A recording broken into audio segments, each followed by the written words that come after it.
स्वागत है दोस्तों आपका एक बार फिर अपनी इस चैनल में दीपा पांडे के साथ। साथियों, हमारे संविधान के अंदर भारत के प्रत्येक नागरिक को स्वतंत्रता से जीने, व्यवसाय करने या फिर अपने पसंद के जीवन साथी के साथ मैरिज करने का पूरा कानूनी अधिकार दिया गया है। और ऐसे में अगर आपकी मैरिज की एज कंप्लीट हो चुकी है, यानी आप अगर लड़की हैं तो आपने 18 साल कंप्लीट कर लिए हैं, और अगर आप लड़का है तो आपकी उम्र 21 कंप्लीट हो चुकी है, तो यहाँ पर आपको पूरा कानूनी अधिकार है कि आप अपनी इच्छा से अपने पसंद के पार्टनर के साथ मैरिज कर सकते हैं। और ऐसे में अगर आप वैलिड मैरिज कर लेते हैं तो हम आपको बता दें कि आपकी ये कानूनन मैरिज को कोई भी व्यक्ति या आपके घर वाले भी तोड़ नहीं सकते हैं। इवन आप दोनों भी बिना कोर्ट से डाइवोर्स लिए अपनी इस मैरिज को खत्म नहीं कर सकते हैं। यानी अपनी पसंद के जीवन साथी को चुनकर उससे मैरिज करना आपका एक कानूनन अधिकार होता है, ये कोई अपराध नहीं होता है। तो हम आपको बता दें कि इस बेस पर यानी मैरिज के बेस पर आपके ऊपर कोई भी एफआईआर या फिर केस दर्ज नहीं हो सकता है। इस बात का हमेशा ध्यान रखिएगा।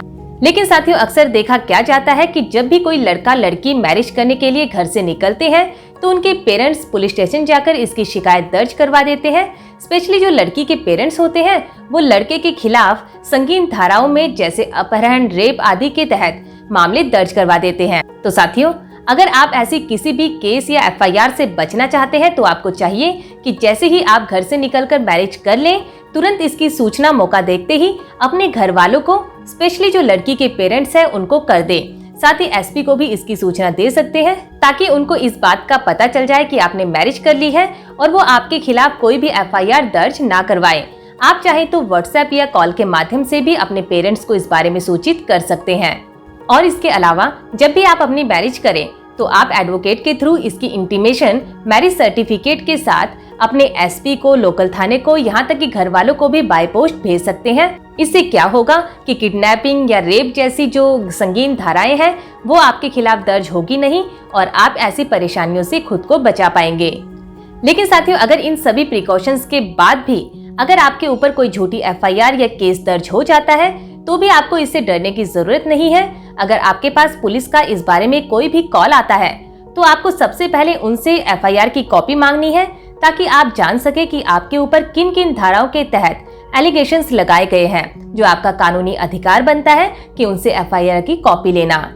जिसके बाद आप चाहें तो अपने एडवोकेट की हेल्प से उस इन्वेस्टिगेशन को ज्वाइन कर सकते हैं, या फिर अगर आपको लगता है कि आपको जान का खतरा है, आपको फोन पर बार बार धमकियां आ रही हैं, तो ऐसे में आप डायरेक्ट एसपी के पास जाकर अपने बयान दर्ज करवाकर एसपी से प्रोटेक्शन की मांग भी कर सकते हैं। आप उन्हें बता सकते हैं कि आप दोनों बालिग हैं और आप दोनों ने अपनी इच्छा से मैरिज की है और आपको बार बार फोन पर धमकियां आ रही है, परेशान कर रहे हैं या फिर आपको जान से मारने की कोशिश भी कर सकते हैं।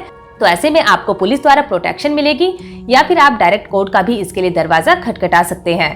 लेकिन साथियों, हमेशा ध्यान दीजिएगा कि ऐसी किसी भी स्थिति में जहां एफआईआर या फिर कोई झूठा केस आपके ऊपर दर्ज हो जाता है, यहाँ पर जो लड़की होती है उसके बयान काफी मायने रखते हैं। तो ऐसे में जब पुलिस लड़की के बयान ले तो आपको चाहिए कि उस समय कोई ना कोई एडवोकेट या कोई आपका फैमिली मेंबर वहां पर मौजूद हो ताकि जो पुलिस है वो अपने अकॉर्डिंग उनके बयान दर्ज ना करे, उन बयानों में कोई भी हेराफेरी ना करे। और साथियों, इसके बाद अगर लड़की आपके पक्ष में बयान देती है तो मैटर यहीं पर क्लोज हो जाता है।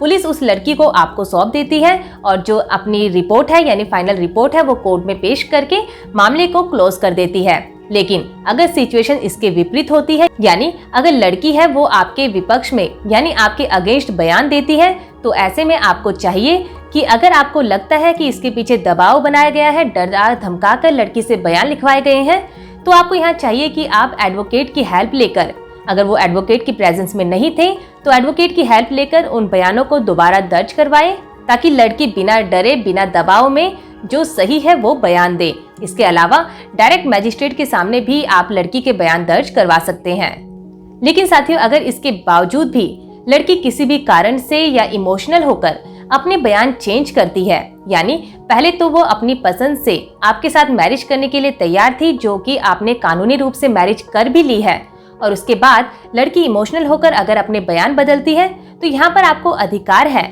क्योंकि आप दोनों ने कानूनी रूप से मैरिज की थी जिसका प्रूफ आपके पास है। तो आप ऐसे में जो लड़की है उसके ऊपर सेक्शन 9 का दावा डाल सकते हैं, घर बसाने के लिए कोर्ट से उसके लिए एप्लीकेशन लगा सकते हैं। या साथियों किसी भी स्थिति में अगर ऐसा होता है कि जो आपकी पत्नी है जिससे आपने कानूनी रूप से शादी की थी, उसके पेरेंट्स उससे आपसे सेपरेट करके कहीं पर भी गैर कानूनी रूप से छुपा देते हैं, तो यहाँ पर आपको अधिकार है, क्योंकि आप उसके पति हैं, तो आप पुलिस में इसकी कंप्लेंट दर्ज करवा सकते हैं। सीआरपीसी की धारा 97 का यहाँ पर आप फायदा ले सकते हैं और उसे छुड़वा सकते हैं। और साथियों यहाँ पर भी अगर आपकी बात ना बने तो आप सीधे हाई कोर्ट में या सुप्रीम कोर्ट में जाकर हैबियस कॉर्पस की एप्लीकेशन लगाकर अपनी पत्नी को वापस पा सकते हैं। तो उम्मीद है साथियों अब आप समझ ही गए होंगे कि कोर्ट मैरिज करने के दौरान या इसके बाद आपको किन किन बातों का ध्यान रखना चाहिए, और अगर ऐसे में आपके ऊपर झूठी एफआईआर दर्ज हो जाए तो आपको क्या करना चाहिए। और इसके अलावा अगर घर वाले जो है वो आपकी पत्नी को जबरदस्ती आपसे सेपरेट कर देते हैं, कहीं डिटेन कर देते हैं, तो उस स्थिति में आपके पास क्या क्या कानूनी अधिकार है, इनके बारे में भी हमने आपको बता दिया है। इसके अलावा साथियों कोर्ट मैरिज से जुड़ी जो इम्पोर्टेंट बातें होती है उन सभी पर डिटेल में हमने आपके साथ वीडियो साझा कर चुके हैं। उन सभी के लिंक आपको नीचे डिस्क्रिप्शन बॉक्स में मिल जाएंगे। साथ ही आप हमारे चैनल के पेज में जो प्लेलिस्ट है वहां से भी उन सभी को चेकआउट कर सकते हैं। तो फिर मिलेंगे आपसे ऐसे ही किसी नए इंटरेस्टिंग टॉपिक के साथ, किसी नई कानूनी जानकारी के साथ। तब तक के लिए नमस्कार।